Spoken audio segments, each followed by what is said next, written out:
Então, pessoal, dando continuidade ao nosso curso de cálculo diferencial integral 1, hoje vamos trabalhar com as primitivas ou antiderivadas. Basicamente é o que? Eu tenho uma função f de x. Essa função ela é derivável em um intervalo i. Daí, pessoal, isso sendo verdade, vocês conhecem ou conseguem obter quem é a função derivada para essa função f. Isso aqui vocês conhecem. Então, essa função ela é conhecida. E vocês sabem quem é a função derivada nesse nosso intervalo i. Vamos fazer o caminho contrário agora. Agora eu conheço quem é a função derivada. Vou fazer o caminho contrário. Eu vou antiderivar essa função e vou encontrar quem é a função f. É isso que eu vou fazer. Essa função f que eu vou encontrar aqui por esse caminho inverso, via antiderivação, ela vai receber um nome especial. Ela será chamada de primitiva. Mais especificamente, eu vou ter que mudar essas notações para essas funções. Vou mudar as notações para que isso fique mais claro. Ou melhor, vou formalizar essa definição. Então, como é que eu formalizo essa definição, pessoal? Da seguinte maneira. Então, seja f de x uma função definida em um intervalo i, uma primitiva ou antiderivada para essa função f nesse intervalo i, ela será uma função g que depende da variável x. Essa minha função ela é derivável no intervalo i. Tal que, quando eu derivar essa minha função g para esses pontos x que pertencem a esse intervalo i, eu obtenho exatamente a função f. Então, de um modo formalmente, essa minha função f, de um modo formal ou formalmente, essa minha função g, ela é uma primitiva para essa minha função f. Então, a primitiva para essa minha função f de x é uma função g derivável, tal que a derivada dessa minha função é a função f, pessoal. A g que é a primitiva, a g ponto é sua derivada, que é a função f. O que dá para perceber é o seguinte: se g de x é uma primitiva para essa minha função f nesse intervalo, então para qualquer constante que você considerar, g de x mais essa constante também é uma primitiva para essa minha f ao longo desse meu intervalo i. Por que que isso é verdade, pessoal? A função g, como ela é primitiva para f, pois g de x, ela sendo primitiva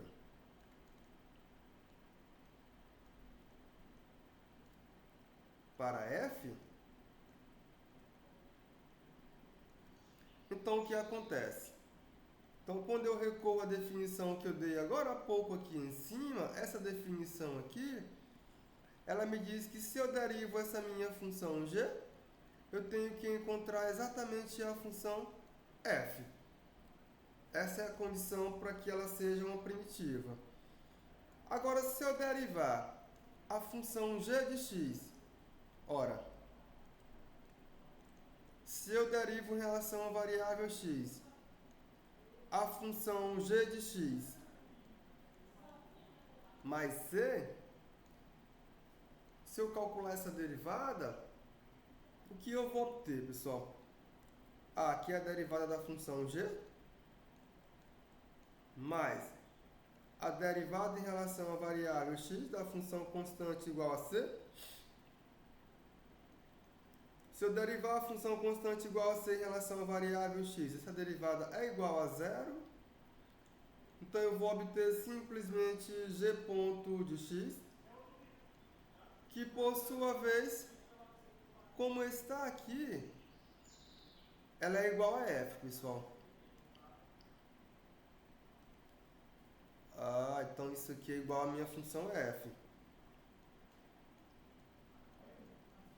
Ou seja, se você derivar a função g de x mais c, ela é igual à função f. Então g de x mais c também é uma primitiva para a função f. Portanto, g de x mais c também é uma primitiva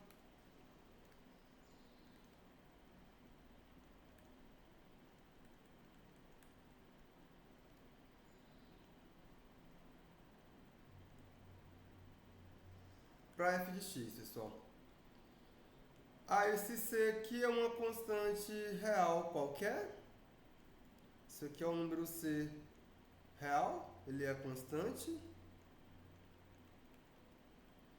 Então, para uma função f, eu não consigo apenas uma primitiva, mas eu consigo obter infinitas primitivas, pessoal. Basta você mudar esse c. Para cada c que você escolheu uma primitiva nova para essa função f. Então eu não tenho uma única primitiva para f, eu tenho infinitas primitivas. Então, o que eu vou fazer? Eu vou organizar essas infinitas primitivas aqui em um conjunto, vou organizar todas elas e vou dar uma notação específica para ela. Que notação será essa? Será essa notação aqui, pessoal. Então, eu vou olhar para o conjunto de todas as primitivas para a função f, sobre o intervalo i. Como é que eu vou denotar? A notação será essa aqui. Então, a primitiva para a função f de x dx, em relação à variável x, é um conjunto formado por toda a função g de x mais c. Então, esse é o conjunto de todas as primitivas para a função f. Aqui não tem só uma função. Aqui tem todas as funções que são primitivas para essa minha f, onde esse meu c é uma constante real. Aí, por simplicidade, eu não vou mais chamar esse conjunto de um conjunto de primitivas. Não. Eu vou chamar essa notação aqui de primitiva da minha função f, pessoal. Aqui não é g. Esse conjunto apenas de primitiva para a função f, pessoal, que não é para g. Então, não vou mais chamar esse conjunto de primitivas, não. Eu vou chamar isso aí simplesmente de uma primitiva para a função f. É isso que será feito.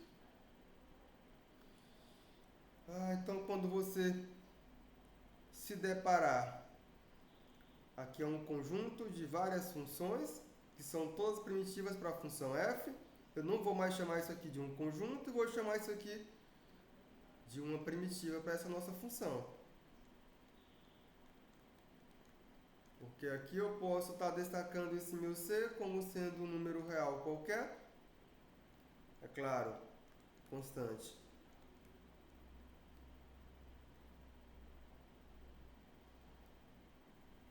Então, essa é a nossa primitiva.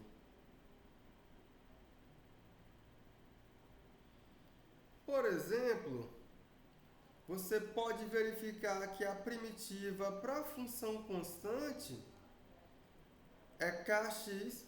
A primitiva para a função constante k é kx mais c. Aqui c e k são constantes reais, pessoal.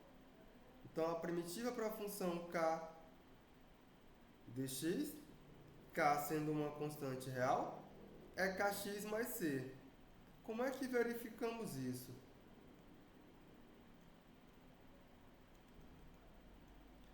O que eu vou fazer? Vou derivar essa expressão aqui a fim de obter essa expressão aqui. Se isso for verdade, então ok, eu estou diante da primitiva para essa função.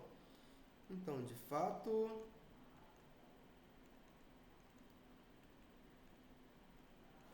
que temos, pessoal?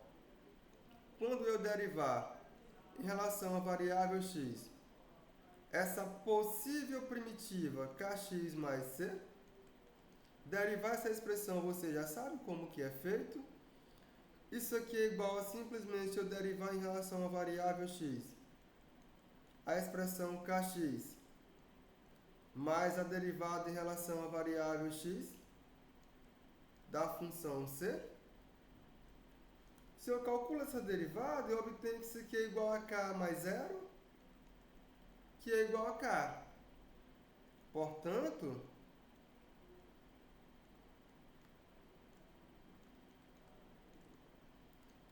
a derivada em relação à variável x da função kx mais c é igual a k, logo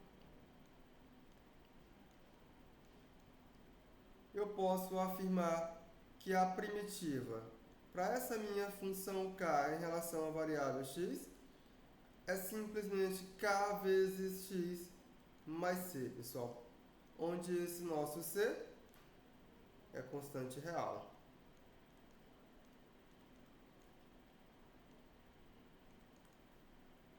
Então eu consegui verificar que kx mais c é uma primitiva para a constante k. Um outro exemplo, eu quero verificar que a primitiva da função x elevado a alfa, onde esse meu alfa diferente de 1 é uma constante, é a função x elevado a alfa mais 1 sobre alfa mais 1 mais a constante c. É isso que eu quero verificar. Então vamos fazer o que se pede. Então o que temos que fazer é o seguinte: derivar em relação à variável x a função x elevado a alfa mais 1, tudo isso aqui sobre alfa mais 1 mais c. Lembrando que alfa diferente de menos 1, é constante real, c é uma constante real. Vocês sabem como derivar essas expressões aqui? Então eu vou derivar em relação à variável x, x elevado a alfa mais 1 sobre alfa mais 1, mais a derivada em relação à variável x da função constante igual a c. E aí, pessoal? Essa continha vocês sabem como fazer? Derivar a função x elevado a alfa mais 1. Vocês conhecem essa derivada? Ela é igual a alfa mais 1 vezes x elevado a alfa mais 1. Deixa eu escrever aqui direitinho para não ficar confuso. Isso aqui é o seguinte. Derivar essa expressão, você pode colocar 1 sobre alfa mais 1 para fora, que multiplica a derivada da função x elevado a alfa mais 1, que por sua vez é igual a alfa mais 1 vezes x elevado a alfa mais 1 menos 1. Essa é a sua derivada. Se eu derivar a função constante igual a c, essa derivada é igual a zero. Então quando eu organizar essa minha continha, posso dividir alfa mais 1 com alfa mais 1. Se eu faço a conta de alfa mais 1 menos 1, isso aqui fica simplesmente alfa mais zero. Portanto,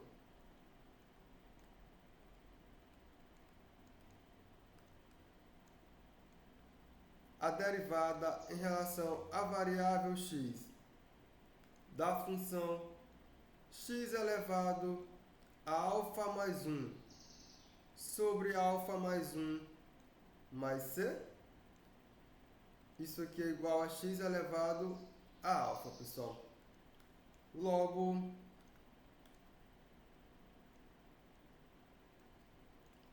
a primitiva para a função x elevado a alfa mais 1 em relação à variável x, que é o nosso dx, é x elevado a alfa mais 1 sobre alfa mais 1 mais c.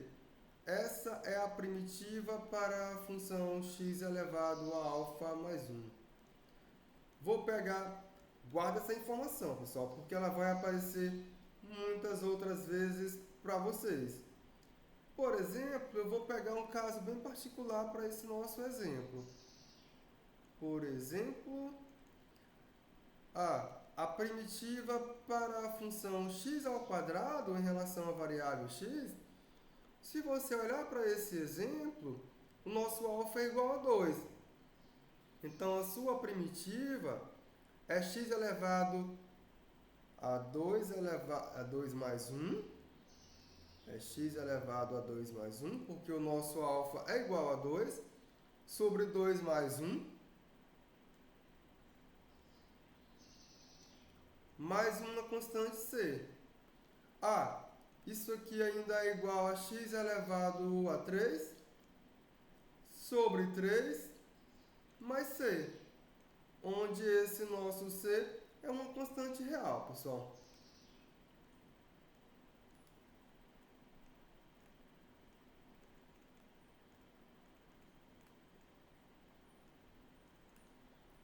Então vocês conseguiram encontrar a primitiva para a função x ao quadrado e a sua primitiva é x elevado a 3 sobre 3 mais c. É claro, se você tomar c igual a 0, também é uma primitiva para essa função. C igual a 1 também... Não, pessoal. Se você tomar c igual a 0, x elevado a 3 sobre 3 é uma primitiva. Você pode tomar c igual a 1, porque x elevado a 3 sobre 3 mais 1 é uma outra primitiva. Certo? Deixa eu escrever aqui. Em particular,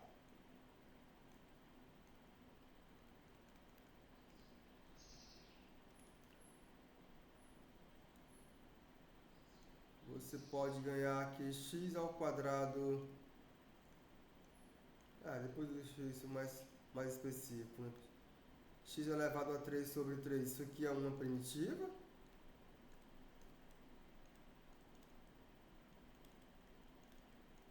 Nesse caso, eu tomei o c igual a 0. Você pode olhar para x ao quadrado dx.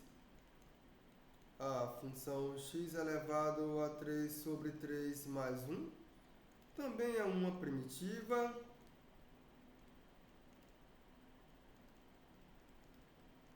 Nesse caso, eu tomei c igual a 1. E aí por diante, pessoal.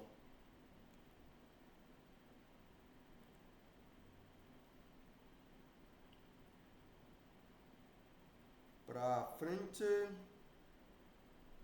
Cadê minha caneta? Tá aqui. Então, próximo exemplo, eu peço para verificar que a primitiva da função exponencial de x dx em relação à variável x é exponencial de x mais c. Esse c sendo uma constante real. Vamos fazer o que ele manda.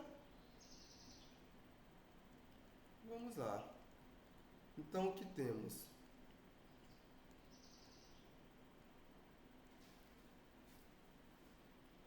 Quando eu derivar em relação à variável x a função exponencial de x mais c, isso aqui é igual a simplesmente eu derivar em relação à variável x a função exponencial de x mais a derivada em relação à variável x da função constante igual a c.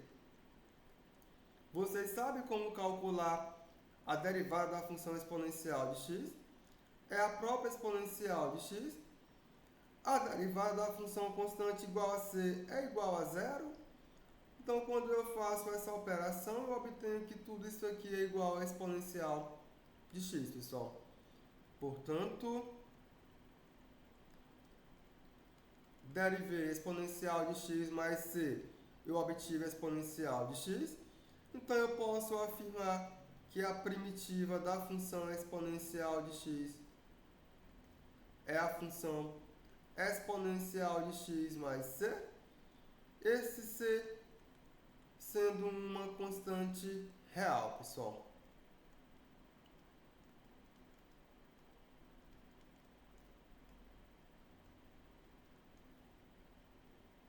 Então, agora vocês conhecem mais uma primitiva de mais uma função. Guardem essa informação, porque ela vai aparecer outras vezes. Outro exemplo, verifique que a primitiva da função 1 sobre x é o ln de x mais c, onde esse meu c é uma constante real e esse meu x ele é maior do que zero. Então, o que temos que fazer é o seguinte, pessoal. Então, o que temos?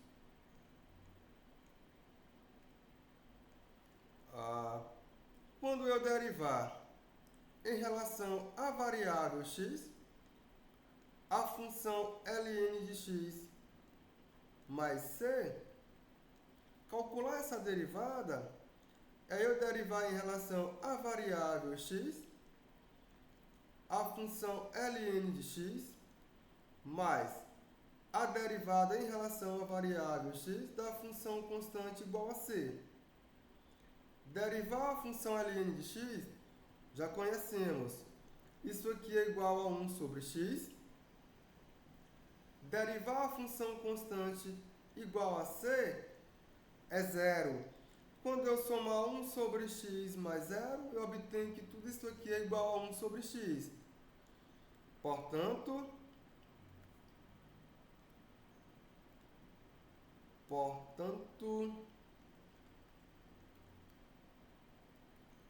a primitiva para a função 1 sobre x em relação à variável x é o ln de x mais a constante c.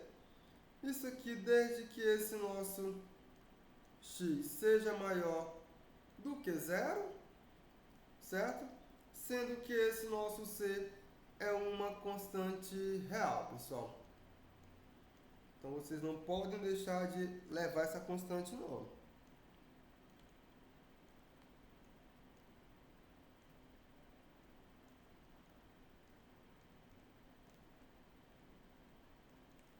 Então, conhecemos mais uma primitiva de mais uma função. Guardem essa primitiva, porque agora conhecemos a primitiva da função 1 sobre x, pessoal. É o ln de x mais a constante c.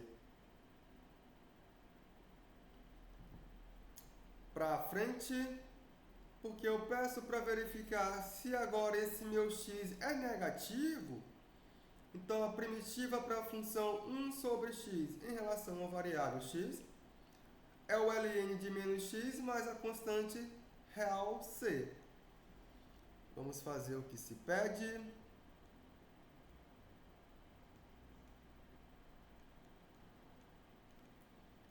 O que temos, pessoal? Então, temos que o seguinte acontece. O que acontece, né, pessoal? Quando eu derivar em relação à variável x, a função ln de menos x mais a constante real c, isto aqui, pessoal, é eu derivar em relação à variável x, a função ln de menos x mais a derivada em relação à variável x da constante real c. Derivar a função ln de menos x, eu tenho que aplicar a regra da cadeia. derivou a função composta, apliquei regra da cadeia aqui. Quando eu derivar a função menos x em relação à variável x, eu obtenho menos 1. Se eu derivar a função de fora em relação à variável x, eu vou obter 1 sobre menos x. Aqui foi via regra da cadeia. Se eu derivar a função constante c em relação à variável x, essa derivada é igual a zero. Então tudo isso aqui é igual a 1 sobre x. Portanto, eu posso afirmar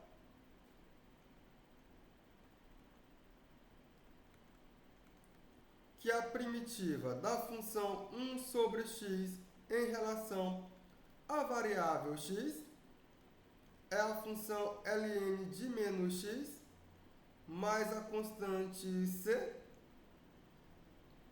Isso aqui, pessoal, desde que esse nosso x seja menor do que zero. Desde que esse meu x seja menor do que zero, novamente onde esse c é uma constante real.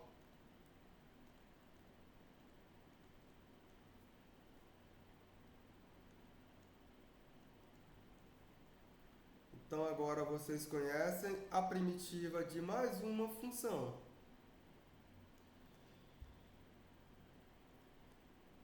Então, se o x é negativo, a primitiva da função 1 sobre x é a função ln de menos x mais a constante c. Agora, se eu junto este exemplo, pessoal, se eu junto este exemplo com este exemplo aqui, eu produzo este exemplo aqui. Ou seja, a primitiva da função 1 sobre x é o ln do módulo de x mais a constante real c. Só fiz juntar os dois exercícios anteriores. Foi só isso que eu fiz. Então vamos ver. Então o que temos? Temos que esse meu x ele é diferente de zero. Isso aí só faz sentido quando o x é diferente de zero. Daí, pessoal, para x maior do que zero, o que temos? Já coloquei temos, né? Deixa eu colocar outra palavra. Então, para x maior do que zero, o que obtemos? Que a primitiva da função 1 sobre x dx, isso aqui será o ln de x mais c, só que isso aqui ainda é igual ao ln do módulo de x mais c, porque o módulo de x, pois o módulo de x é igual a x sempre que esse x é maior do que zero. Por outro lado,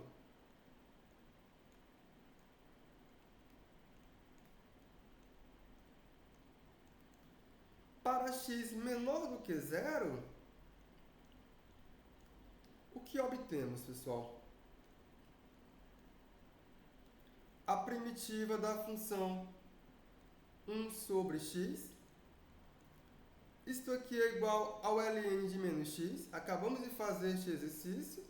Mais a constante c. Só que isso aqui é igual ao ln do módulo de x mais a constante c, pois o módulo de x é igual a menos x, porque esse nosso x ele é negativo. Portanto,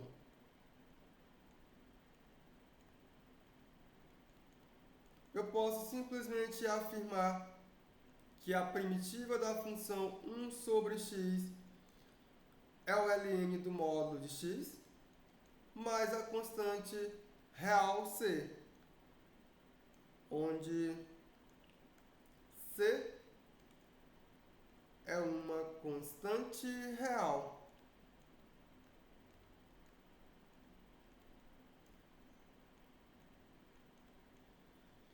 E agora vocês conhecem quem é a primitiva para a função 1 sobre x. Ela é igual ao Ln do módulo de x mais a constante real c. Para frente. Eu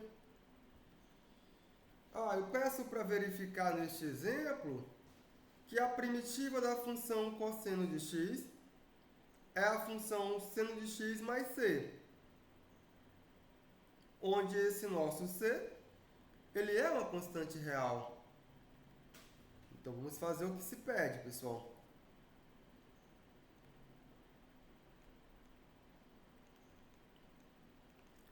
O que temos?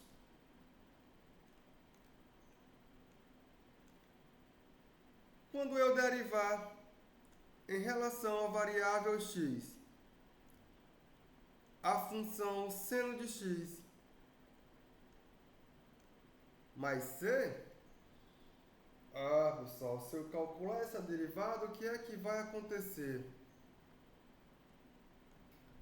Isso aqui é igual a derivada em relação à variável x da função seno de x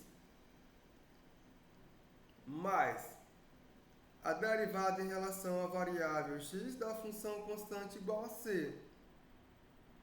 Derivar a função seno é obter a função cosseno de x. Derivar a função constante igual a c é obter a função igual a zero. Então tudo isso aqui é igual à função cosseno de x. Como isso aconteceu, portanto, eu posso simplesmente afirmar que a primitiva para a função cosseno de x é a função seno de x mais a constante real c. Aqui eu não posso deixar de levar essa constante não, pessoal. Onde c é uma constante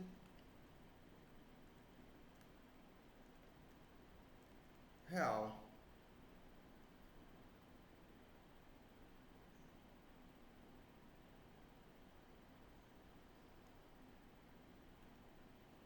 Então, agora conhecemos a primitiva de mais uma função, que é da função cosseno. E a sua primitiva é a função seno mais a constante real c. Para frente. Porque esse outro exemplo, ele pede para verificar que a primitiva da função seno de x é menos a função cosseno de x mais a constante real c. Vamos fazer o que se pede.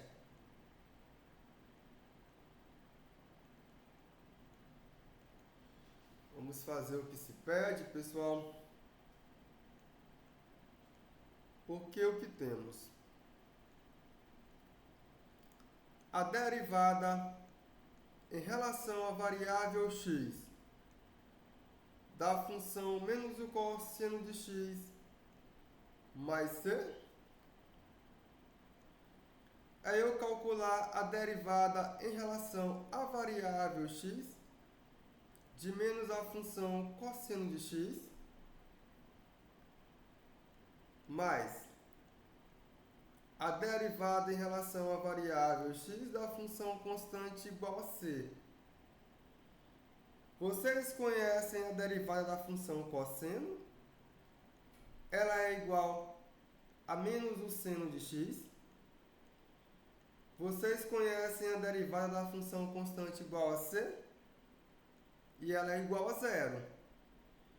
Então, para poder organizar essa minha continha, eu vou obter que a derivada da função menos cosseno de x mais c é igual a seno de x.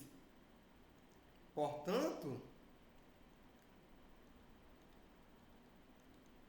a primitiva para a função seno de x é a função menos o cosseno de x mais a constante real C, pessoal. Aí eu não posso deixar de levar essa constante não. Onde C ela é uma constante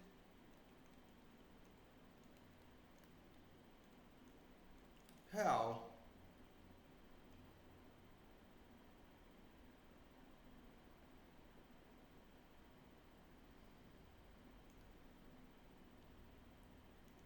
E conhecemos a primitiva de mais uma função. Deixa eu dar uma olhada no chat. Não tem nada. Vamos para frente, pessoal. 1.8, 1.9. O próximo exemplo, ele pede para verificar que a primitiva da função secante ao quadrado de x é a função tangente de x mais c, onde c é uma constante real. É isso que ele pede, pessoal. Como é que fazemos essa continha?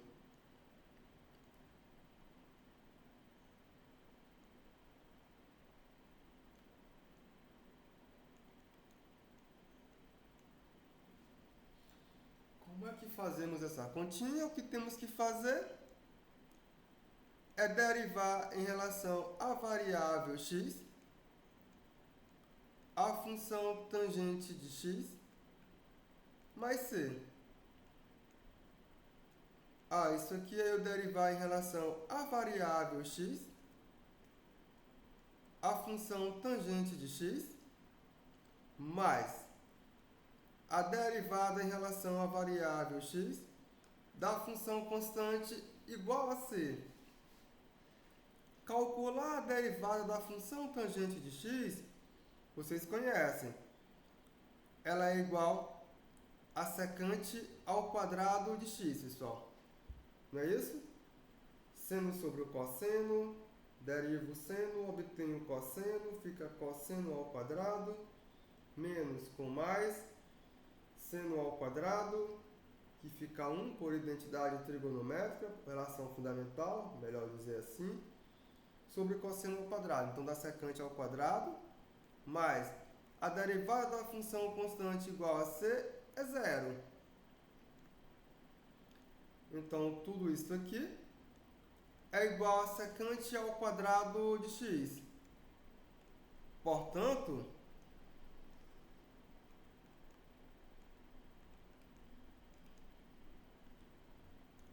a primitiva para a função secante ao quadrado de x também é conhecida. Vocês conhecem, devem guardar essa informação. E ela é igual à função tangente de x mais c, onde esse nosso c ele é uma constante real.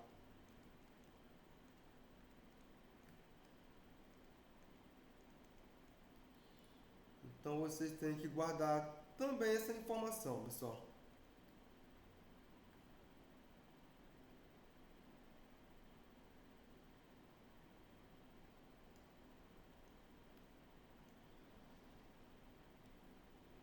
Para frente, porque o próximo exemplo ele pede para verificar que a primitiva da função secante de x vezes a função tangente de x é exatamente a função secante de x mais a constante real c. Então, vamos fazer essa continha. Então, o que temos?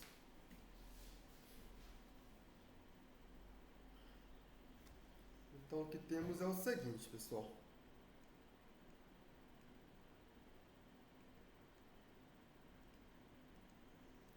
Quando eu derivar em relação à variável x a função secante de x mais c, aí eu derivar em relação à variável x a função 1 sobre cosseno de x mais a derivada em relação à variável x da função constante igual a c. Fazendo as continhas, se eu aplicar a derivada a esse quociente de 1 sobre cosseno de x, eu vou obter que essa derivada é igual a seno de x. Tudo isso aqui sobre cosseno ao quadrado de x, mais a derivada da função constante igual a c, que é igual a zero. Isso aqui é igual a seno de x sobre cosseno de x, vezes 1 sobre o cosseno de x, que ainda é igual a secante de x, vezes a tangente de x, pessoal. Portanto, eu posso concluir o seguinte.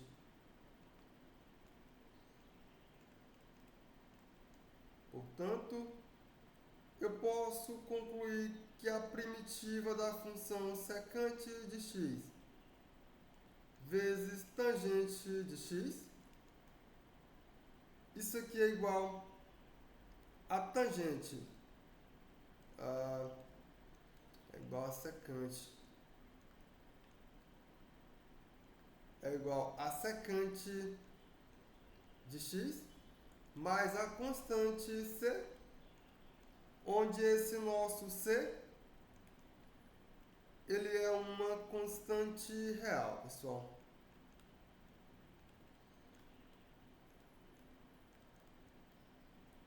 Aí, com isso, conhecemos a primitiva de mais uma função. Guardem essa primitiva, que ela vai aparecer para vocês muitas outras vezes.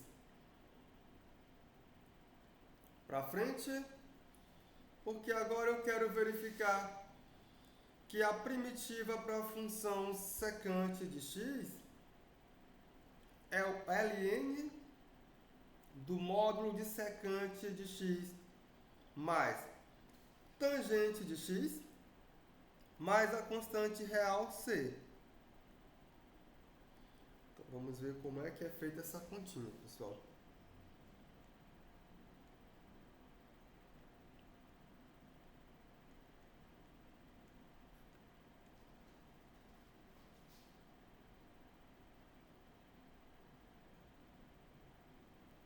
Então, vamos lá.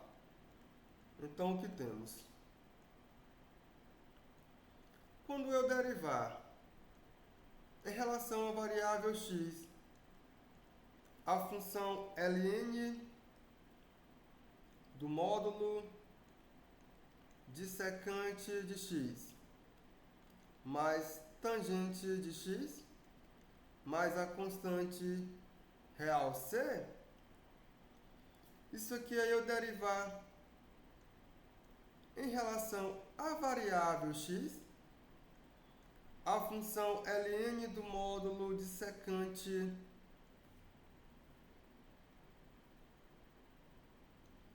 de x mais tangente de x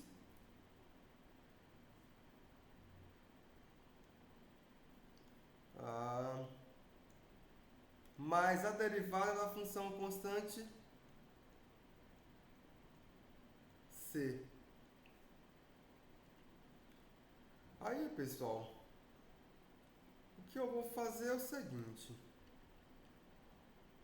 Vou considerar secante de x mais tangente de x maior do que zero, certo?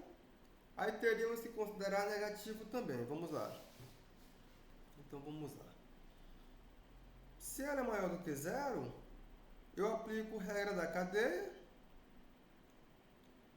Eu vou obter que isso aqui é igual a derivada em relação à variável x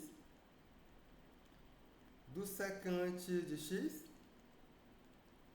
mais tangente de x vezes a derivada do ln, que é 1 sobre colocar essa barra maior, que vai ficar 1 sobre secante de x mais tangente de x. Se eu derivo a função constante igual a c, sua derivada é igual a zero. Aqui, se eu derivo a função secante de x, qual é a derivada da função secante, pessoal? A derivada da secante...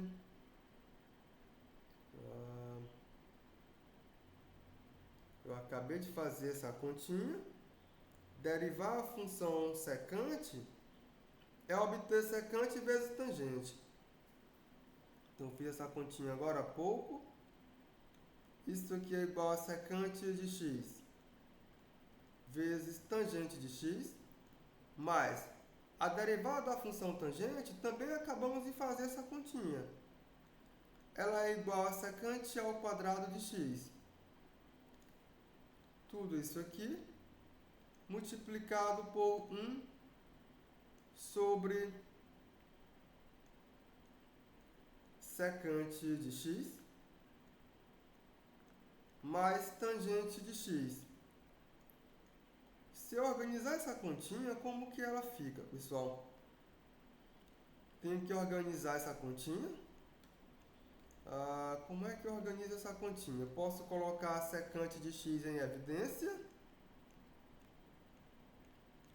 E ela vai multiplicando por tangente de x mais secante de x. Tudo isso aqui sobre tangente de x mais secante de x. Posso dividir esses dois fatores, aqui o numerador com o denominador. E o que vai restar para mim apenas é a função secante de x. Portanto,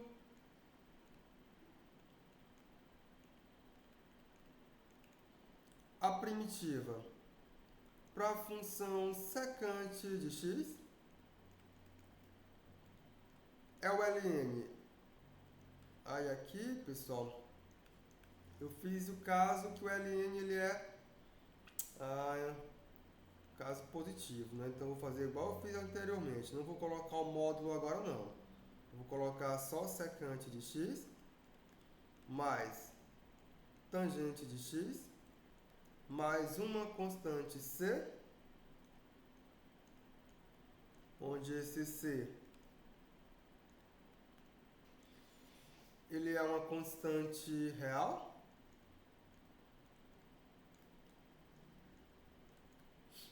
E aqui eu estou considerando secante de x mais tangente de x maior do que zero. Aí eu faço a mesma coisa considerando secante de x mais tangente de x negativo. Do mesmo modo,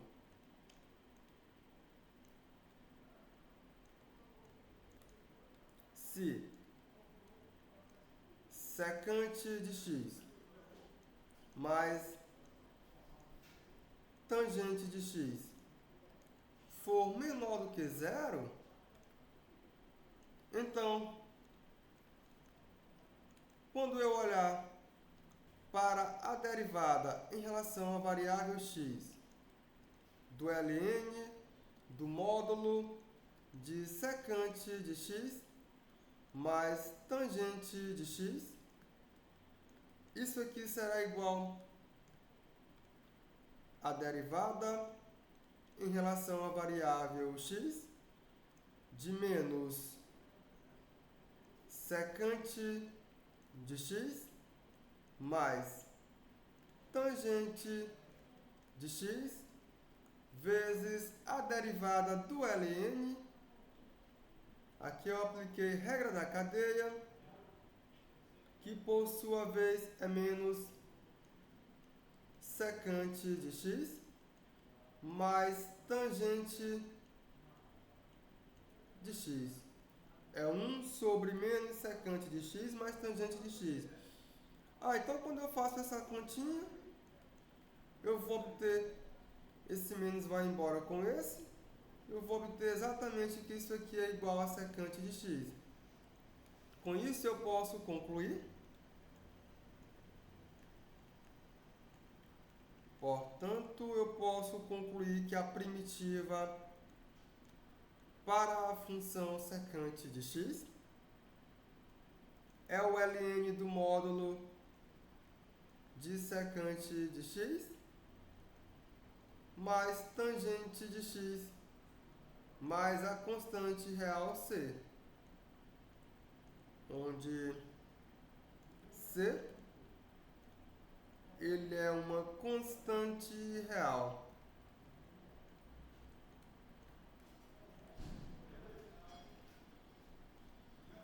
E agora conhecemos a primitiva de mais uma função, pessoal. Aí eu repito, guardem essas informações. Levem elas com vocês, pessoal. Deixa eu olhar o chat. Para frente, porque eu quero verificar que a primitiva da função tangente de x é igual menos o ln do cosseno do módulo de cosseno de x mais a constante real c. É isso que eu quero verificar. Então vamos lá.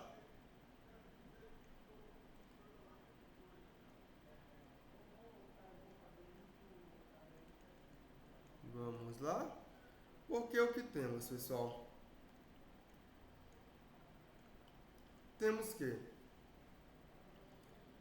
a derivada em relação à variável x da função menos o ln do módulo do cosseno de x mais a constante real c é você derivar em relação à variável x a função menos o ln do módulo do cosseno de x mais a derivada em relação à variável x da função constante igual a c. Aí, pessoal, novamente eu vou considerar os casos em que cosseno é maior do que zero e que cosseno é menor do que zero. É o que vai acontecer. Isso aqui será igual a menos derivada em relação à variável x da função cosseno de x. Aqui eu estou considerando o cosseno de x maior do que zero, vezes a função 1 sobre cosseno de x, mais a derivada da função constante igual a c, ela é igual a zero. Então, quando eu faço essas continhas, a derivada da função cosseno é igual menos a função seno. Quando eu faço o jogo de sinal, vai ficar o quê, pessoal? Vai ficar menos seno de x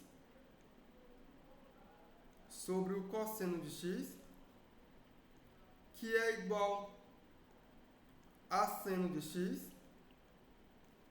sobre o cosseno da função sobre o cosseno de x, que é igual a tangente de x. Isso aqui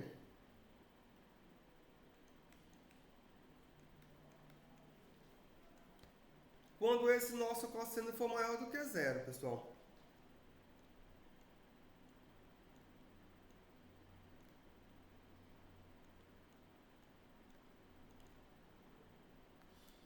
Do mesmo modo, se esse meu cosseno for negativo,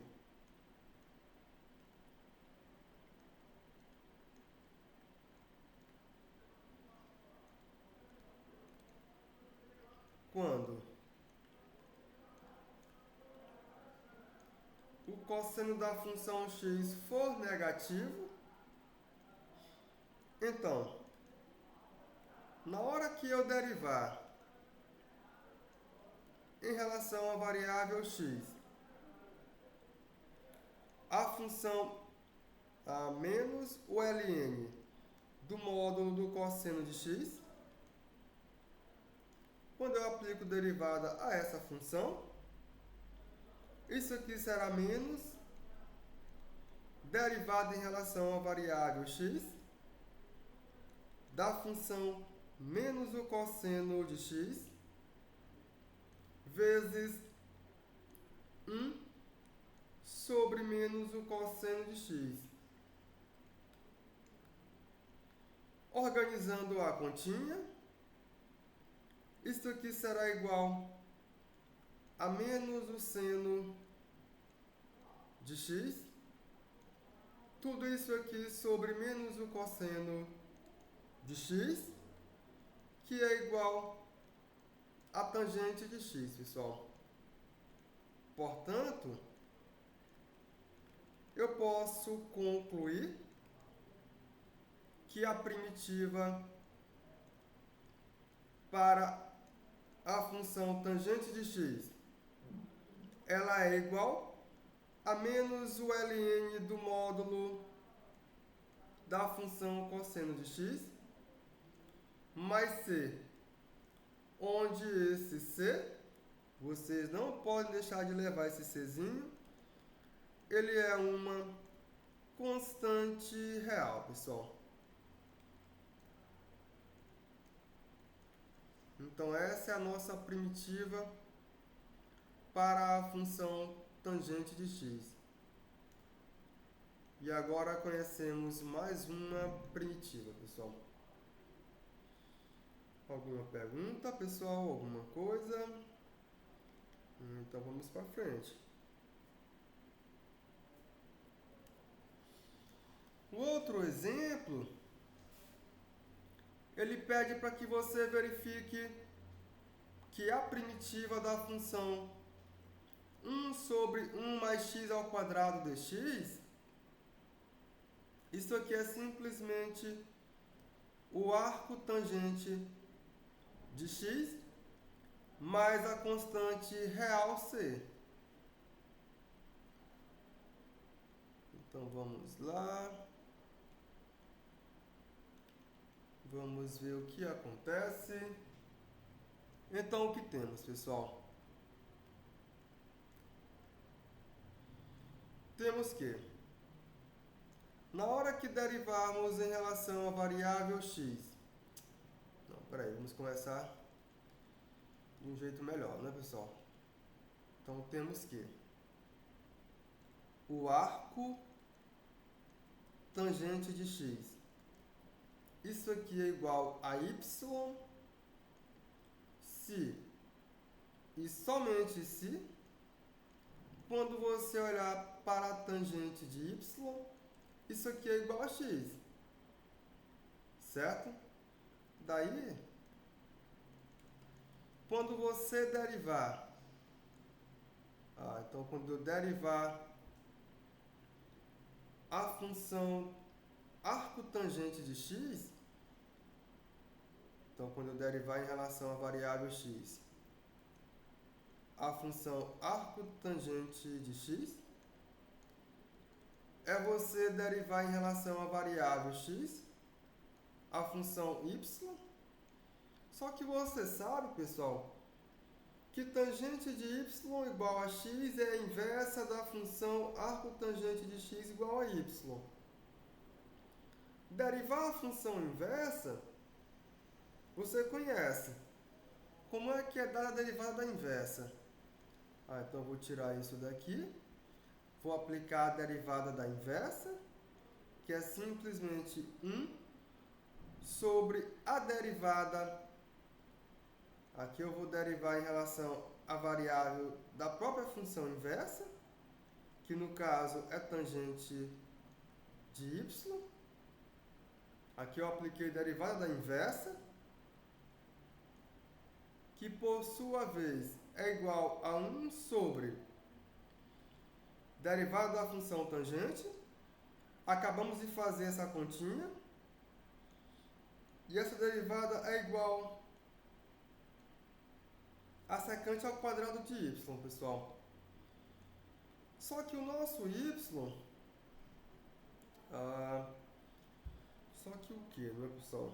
Só que secante ao quadrado de y, ela é igual a 1 mais tangente ao quadrado de y, pessoal. É isso mesmo. Só que secante ao quadrado de y é igual a 1 mais tangente ao quadrado de y. Só que a tangente de y, ela é igual a x. Então, tangente ao quadrado de y é x ao quadrado. Então tudo isso aqui é igual a 1 sobre 1 mais x ao quadrado. Então, o que segue? O que vai seguir é o seguinte. Quando eu derivar arco tangente de x mais a constante real c, vou derivar em relação à variável x a função arco tangente de x mais a constante real c. Isso aqui é eu derivar em relação à variável x a função arco tangente de x mais a derivada em relação à variável x da constante real c. Eu acabei de calcular a derivada da função arco tangente de x. Aqui está. É 1 sobre 1 mais x ao quadrado.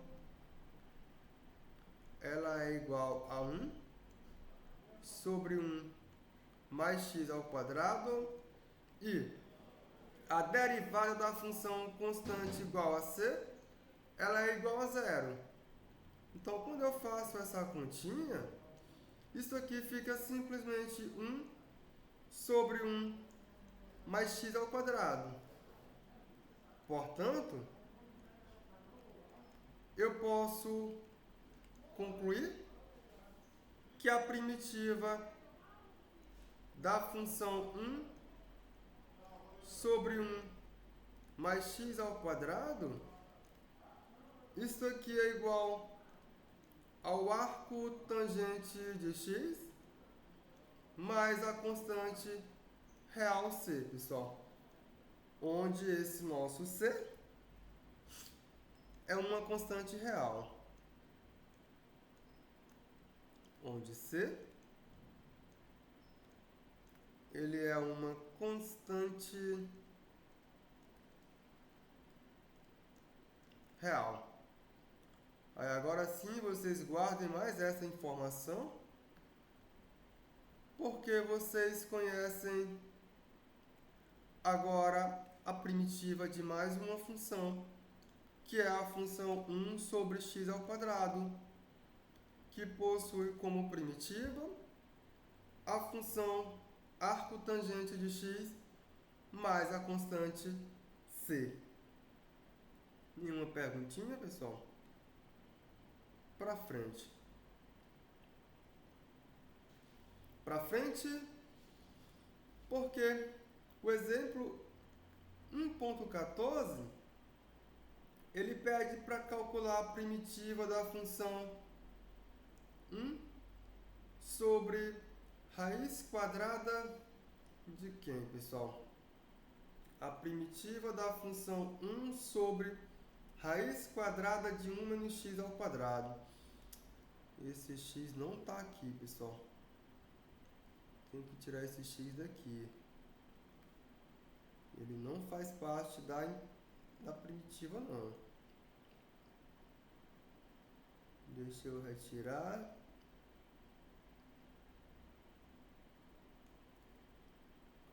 Vamos lá. Então, a primitiva da função 1 sobre raiz quadrada de 1 menos x ao quadrado é o arco seno de x mais a constante real c. Então, vamos fazer o que ele manda. Novamente, o que temos, pessoal? Temos que o arco seno de x, isto aqui é igual a y se e somente se seno de y é igual a x. Então, a função seno ela é inversa da função arco-seno. Daí, o que vai acontecer? Derivar a função arco-seno. Derivar a função arco-seno de x. Em relação à variável x, é você calcular a derivada da função inversa, que é 1, sobre a derivada da função inversa. A função inversa, você deriva ela em relação à sua própria variável, que no caso é y, pessoal. Certo? Então quando eu faço essa continha, eu vou obter que essa minha derivada é 1 sobre cosseno de y. Só que por relação fundamental, cosseno ao quadrado de y mais seno ao quadrado de y é igual a 1. Então, você vai conseguir ganhar que cosseno de y é igual a raiz quadrada de 1 menos o seno ao quadrado de y. É isso que vai acontecer. Só, pessoal, que eu sei que seno de y é igual a x. Como seno de y é igual a x, eu ganho que seno ao quadrado de y é igual a x ao quadrado. Então, tudo isso aqui é igual a 1 sobre 1 menos x ao quadrado. Aqui dentro da raiz quadrada. É isso aí. Então, assim, o que segue-se? Então, segue-se que quando derivarmos em relação à variável x, a função arcosseno de x mais a constante real c, isso aqui é derivar em relação à variável x, a função arcosseno de x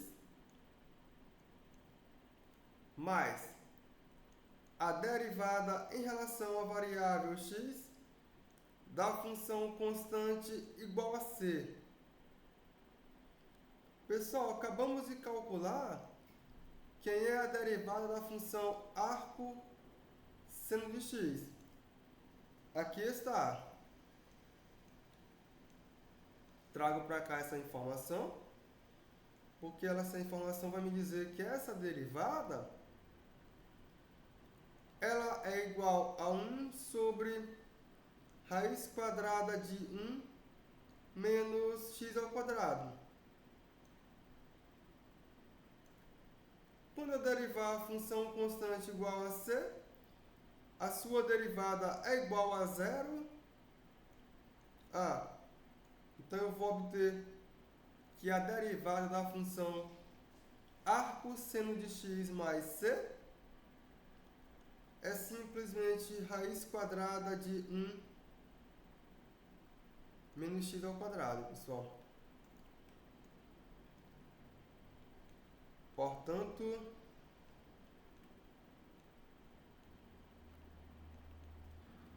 a primitiva para a função 1 sobre Raiz quadrada de 1 menos x ao quadrado, ela é conhecida e ela é a função arco seno de x mais a constante c. Eu não posso deixar de dizer que essa minha c é uma constante.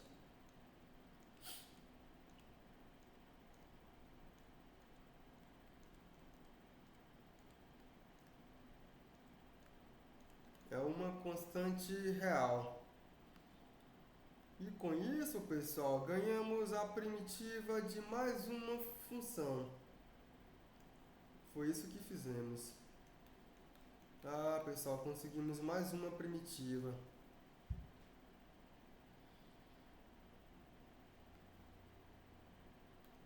Alguma perguntinha?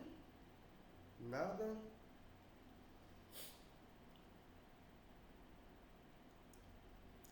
Essas primitivas que eu acabei de mostrar a vocês, pessoal, elas são chamadas de primitivas imediatas. São aquelas que vocês têm que saber para que vocês possam encontrar as primitivas para outras funções. Então essas primitivas você tem que saber, pessoal. Para que vocês possam juntar essas informações com outras funções que estão por vir e encontrar quem é a primitiva para essas outras funções. Certo? Vamos para frente. Vamos para frente porque agora podemos definir o seguinte, pessoal. Vamos fazer a seguinte definição.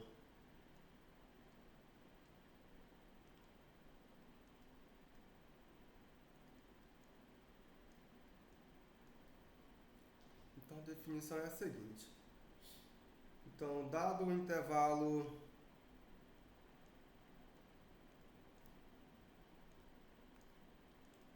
aqui eu tenho um intervalo AB, uma partição para esse intervalo, pessoal,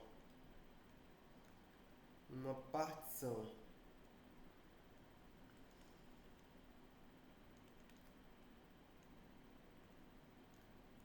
para este intervalo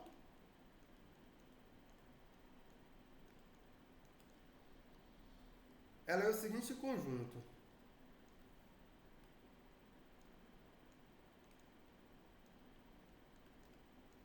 Esse meu conjunto eu vou chamar de P. Ele é formado por A, que eu vou chamar esse meu A de x índice 0, que ele é menor do que x índice 1, que é menor do que x índice 2, que eu continuo até obter que é menor do que x índice n menos 1, que é menor do que x índice n, que é igual a b. Essa é uma partição que, geometricamente, é você olhar aqui para o intervalo AB. Aqui eu tenho A. Aqui eu tenho B. E você vai quebrar esse intervalo em subintervalos. Então vamos quebrar esse intervalo em subintervalos, onde aqui eu tenho x índice 0, x índice 1, x índice 2, x índice 3, continuo. Aqui eu tenho x índice n menos 2. Aqui eu tenho x índice n menos 1. E aqui eu tenho x índice n. Então, na verdade, o que fizemos foi quebrar esse nosso intervalo em subintervalos. Essa quebra ela é chamada de uma partição desse nosso intervalo AB. É simplesmente você particionar o intervalo em subintervalos, pessoal. Então, essa é uma partição para o nosso intervalo AB. Aí o que mais que podemos considerar agora, pessoal? Agora vamos considerar o seguinte. Considere uma função f definida no intervalo AB, chegando em R, certo? A nossa função está definida nesse intervalo AB. Aí, pessoal, e seja P, aqui A, que é igual a x0, que é menor do que x índice 1, que é menor do que x índice n menos 1, que é menor do que x índice n, que é igual a b, uma partição qualquer, aqui é uma partição qualquer,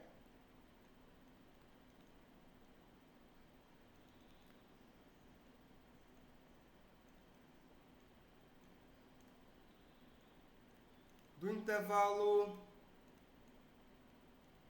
AB. É isso que estamos fazendo, pessoal. Eu vou supor que essa minha função é uma função positiva, pessoal. Só para efeito mesmo de simplicidade de contas, certo? Então, suponhamos que essa minha função ela seja maior do que zero, aqui para todo x que pertence a esse nosso intervalo AB. É isso que eu vou fazer. Aí, pessoal, essa partição que eu obtive para o intervalo AB, se você olhar para o gráfico dessa função, sabemos que esse gráfico ele mora em um plano. Então, quando você olhar para o gráfico dessa função, isso aqui vai nos dar informações muito preciosas. Aqui eu marco os valores de x. Aqui eu marco os valores de y. Aqui é a nossa origem. Vou supor que aqui é A. Vou supor que aqui é B. O gráfico para a nossa função, pessoal. Eu estou supondo que a função ela é maior do que zero. Então, esse gráfico tem esse possível comportamento aqui. Esse é o nosso gráfico. É uma situação hipotética. Particionei esse meu intervalo. Está aqui. Particionei esse intervalo. Eu vou considerar o seguinte conjunto, pessoal. Então, considere o seguinte conjunto.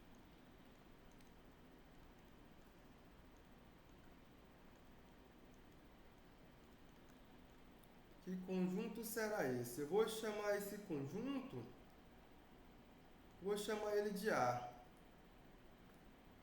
Não vou chamar ele de A, vou chamar esse conjunto de ômega. Pronto. Esse conjunto é o conjunto formado por x e por y, que mora nesse plano. Tá ok. O meu x, ele pertence, ou melhor, ele é maior ou igual do que A, ele é menor ou igual do que B. Esse meu y, ele é maior ou igual do que zero e é menor ou igual do que a função f de x. Esse nosso conjunto ômega, quem é esse conjunto ômega, pessoal? Será esse conjuntinho aqui. O nosso conjunto ômega é esse conjunto limitado pela reta x igual a A, x igual a B, o gráfico da função e o eixo, ou melhor, o intervalo AB aqui na horizontal. eu tenho x e f de x, que é o gráfico. Então, esse aqui é o nosso conjunto ômega. Esse é o nosso conjunto ômega.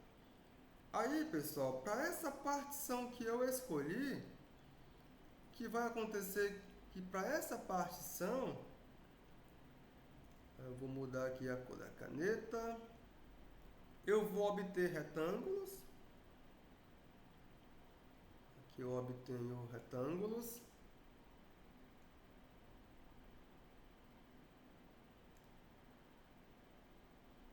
Aqui eu obtive retângulos.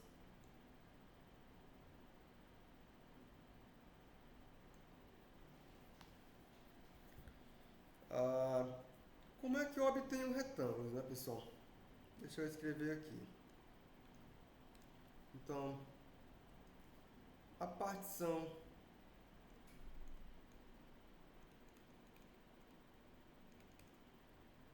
P, ela induz retângulos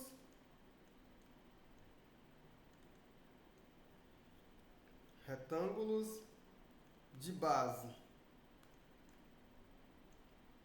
x índice i menos 1, x índice i, onde esse nosso i, ele varia de 0 até n, ou melhor, ele varia de 1, né, pessoal?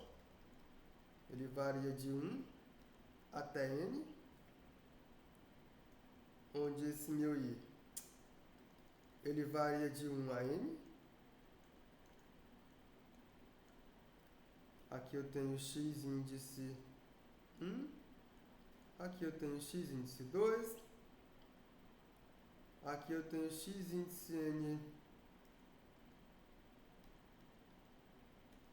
aqui eu tenho x índice n menos 1, e o b é o nosso x índice n, assim como o a é o nosso x índice 0. E a sua altura, pessoal, agora quem seria a altura para esse nosso retângulo?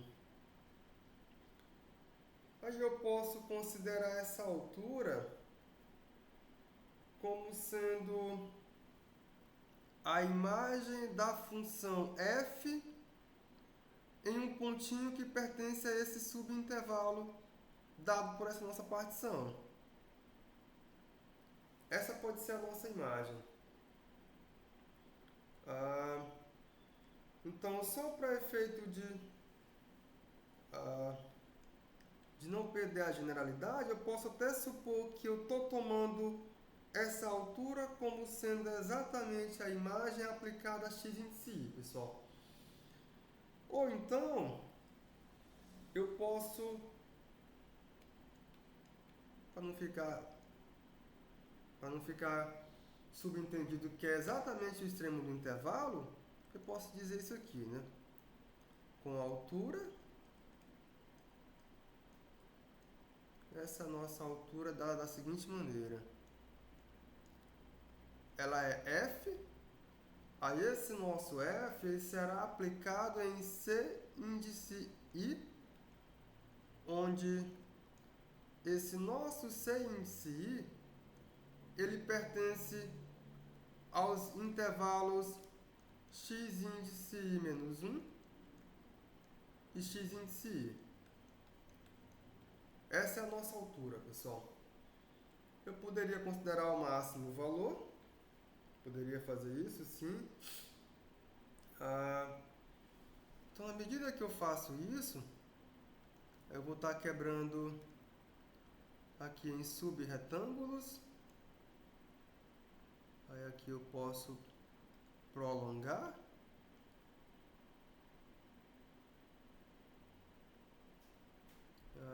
Trago para cá. Trago para cá. Trago aqui. Trago aqui e trago aqui. Então eu quebrei essa minha figura em vários retângulozinhos com as suas bases, são os intervalos x índice i até x índice i mais 1. ou melhor, x índice menos 1 até x índice i, e a sua altura é dada por um ponto que pertence, não, pela imagem da função a um ponto que pertence a esse nosso intervalo.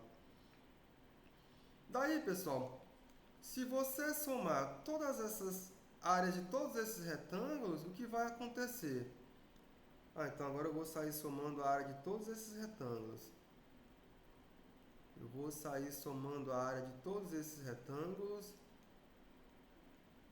Eu vou sair somando a área de todos esses retângulos.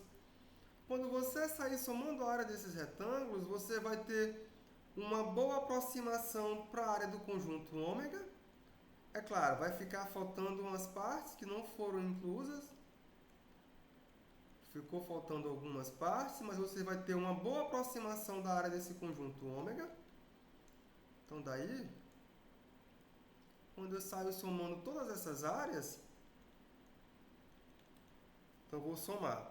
A área de um retângulozinho como esse é você pegar f em si índice i, multiplicar por delta x índice i, onde esse nosso delta x índice i é exatamente x índice i menos x índice i menos 1. Isso aqui é maior do que zero. Aqui é a área de um desses retângulos. Se eu somo todos eles, pessoal, com esse meu i variando de 1 a n, eu vou ter uma boa aproximação dessa área desse meu conjunto ômega. Isso aqui vai me dar um valor aproximado da área desse nosso conjunto ômega. Isso vai dar uma aproximação. Só, pessoal, que essa partição ela pode ser qualquer. Ou seja, eu posso jogar fora essa partição e considerar uma outra partição. E para essa outra partição que eu considerar, pode ser que eu tome esses intervalos menores ainda, pessoal. Eu vou tomar esses intervalos menores ainda. Esses intervalos serão bem menores. Bem menores. Ou seja, para essa nova partição que eu escolhi, essa aproximação ela vai estar muito mais próxima do que a que eu tinha anteriormente. Aí já vou ter um valor bem mais próximo do que eu tinha anteriormente, pessoal. Então eu me aproximei ainda mais da área desse meu retângulo. Como que eu faço isso? Eu faço isso fazendo o tamanho dessas minhas bases, desses meus retângulos, muito pequenas, pessoal. Como que eu faço isso formalmente? Então, eu vou chamar de delta, o maior desses nossos delta x índices, onde esse meu i varia de 1 a n. Aí quando eu faço esse delta tender a zero, então fazendo esse delta tender a zero, eu estou pegando uma partição, fazendo delta tender a zero, significa dizer que eu estou tomando partições, mas partições com a base de comprimento bem pequeno, pessoal. Porque essas partições com base de comprimento bem pequeno, essa aproximação da soma dessas áreas desses retângulos, ela será muito mais próxima da área desse meu conjunto ômega. Então eu faço isso aqui tender a zero. Quando eu faço tender a zero aqui nessa minha soma, eu vou chamar essa minha expressão de i. Faço ele tender a zero em i. O que obtemos, pessoal? Eu vou obter um limite.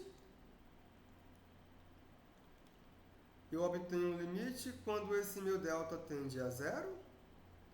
Para essa minha soma com esse meu i variando de 1 a n.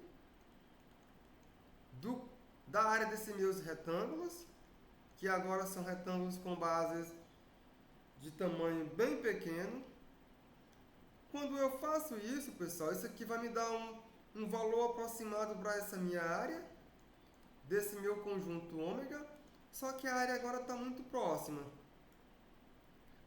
Aí, pessoal, se eu faço isso, e esse meu limite agora ele existe, vou chamar isso aqui de 2, por quê? A seguinte soma, a soma com i variando de 1 a n, da área desses retângulos índices, ela chama-se soma de Riemann,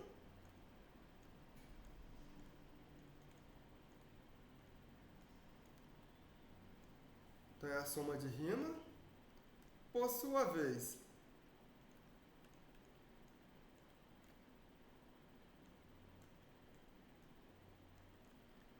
o limite 2i, quando ele existe, pessoal, quando ele existe, aqui eu quero que ele seja finito, pessoal, certo? Aqui o que me interessa agora é que ele seja finito. Em breve, talvez não, mas aqui eu quero que ele seja finito. Então, esse limite, quando existe, finito. Então, eu vou denotar esse meu limite por essa expressão aqui. Então, esse limite recebe essa notação.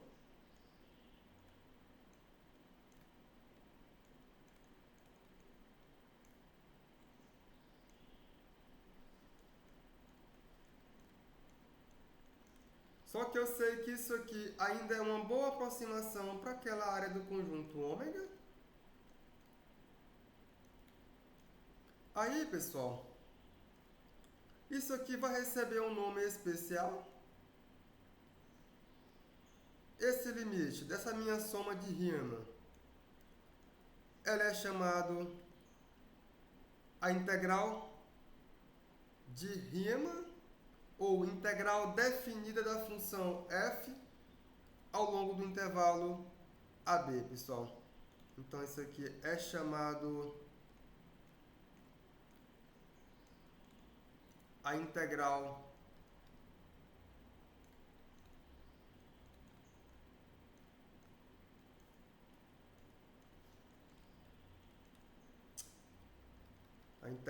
de Riemann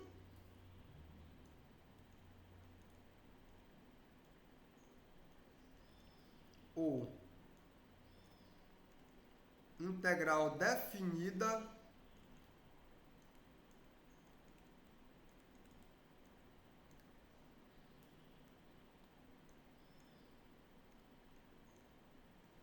da função f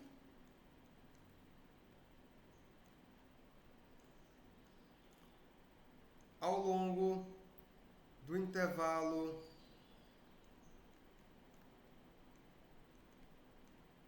AB. Essa integral de Riemann aqui, essa soma de Riemann, eu posso acrescentar mais uma vez. Ela é soma de Riemann em relação à partição P, pessoal, certo? Em relação à partição P, porque ela depende da partição. Certo?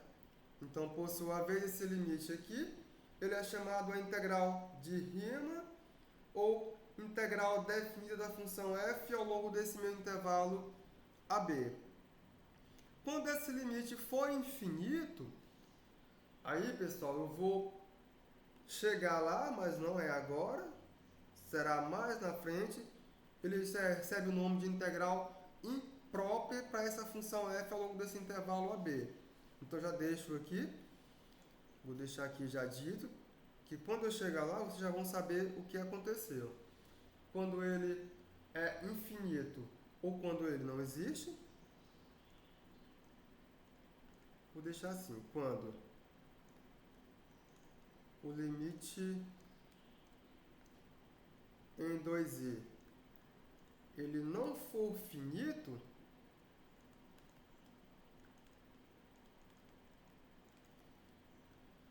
então a expressão 2 ela é chamada de integral. Então chamamos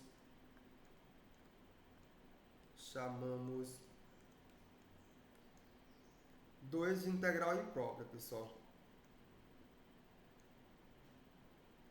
2 de integral imprópria. Isso será trabalhado mais na frente, agora não, certo? Agora vamos nos concentrar na de Riemann, que é a integral definida para essa função. Então, formalmente, a definição de integral de uma função ao longo de um intervalo AB é essa, pessoal. Essa é a definição de integral de uma função, que é a nossa integral de Riemann.